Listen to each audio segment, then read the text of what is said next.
ഇതിൽ നിന്ന് വലിയ പാഠം നമുക്ക് നൽകുന്നത് സമ്പത്ത് കൂടുന്ന സമയത്ത് അല്ലെങ്കിൽ ആരോഗ്യം കൂടുന്ന സമയത്ത് അതൊക്കെ നമുക്ക് നിഷേധിക്കാൻ തോന്നിപ്പോകും.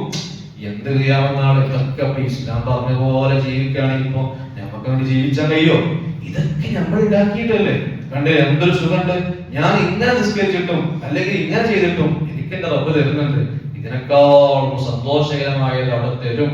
ആ പറഞ്ഞതൊക്കെ ഒക്കെപ്പാട് ഉൾക്കൊണ്ടില്ലെങ്കിലും റബ്ബിന്റെ അടുത്ത് കിട്ടും എന്നുള്ള ധാരണകൾ തെറ്റാണ് എന്ന് ഇമാമികൾ എഴുതി വെച്ചിട്ടുണ്ട്. ഇമാം റാസിദങ്ങൾ അടക്കമുള്ളവർ എഴുതി വെച്ചിട്ടുണ്ട്.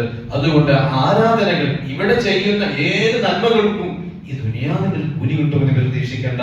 അങ്ങനെ കിട്ടുമായിരുന്നുവെങ്കിൽ ആ പ്രിയപ്പെട്ട സഹോദരൻ നീരൻ കിട്ടാത്തത് കൊണ്ട് എത്രയാണ് പഴി കേൾക്കേണ്ടി വന്നത്. എന്നാലും അദ്ദേഹത്തിന്റെ വിശ്വാസത്തിനുള്ള പ്രവർത്തനത്തിനുള്ള ഫലം കിട്ടുന്നത് അത് ആഖിറത്തിലാണ്. നമ്മളും അങ്ങനെ തന്നെയാണ്. അവ നമുക്ക് ഇവിടെ എന്തെങ്കിലും ഇടങ്ങേറി വന്നു, അപ്പുറത്ത് മറ്റു മതസ്ഥരായ ആളുകൾ എന്തൊരു സന്തോഷത്തോടെ ജീവിക്കുന്നത്. അവർക്ക് എവിടുന്നും അവരെ പുറത്താക്കുന്നില്ല, ഏത് നാട്ടിൽ നിന്നും പുറത്തു പോകേണ്ട അവസ്ഥയില്ല. പക്ഷെ നമ്മളും അങ്ങനെ ആയിരുന്നെങ്കിൽ എന്ന് ചിന്തിക്കരുത്. ഇതല്ല ലോകം എന്നതാണ് ഈ സൂറത്തുൽ കഹ്ഫ്.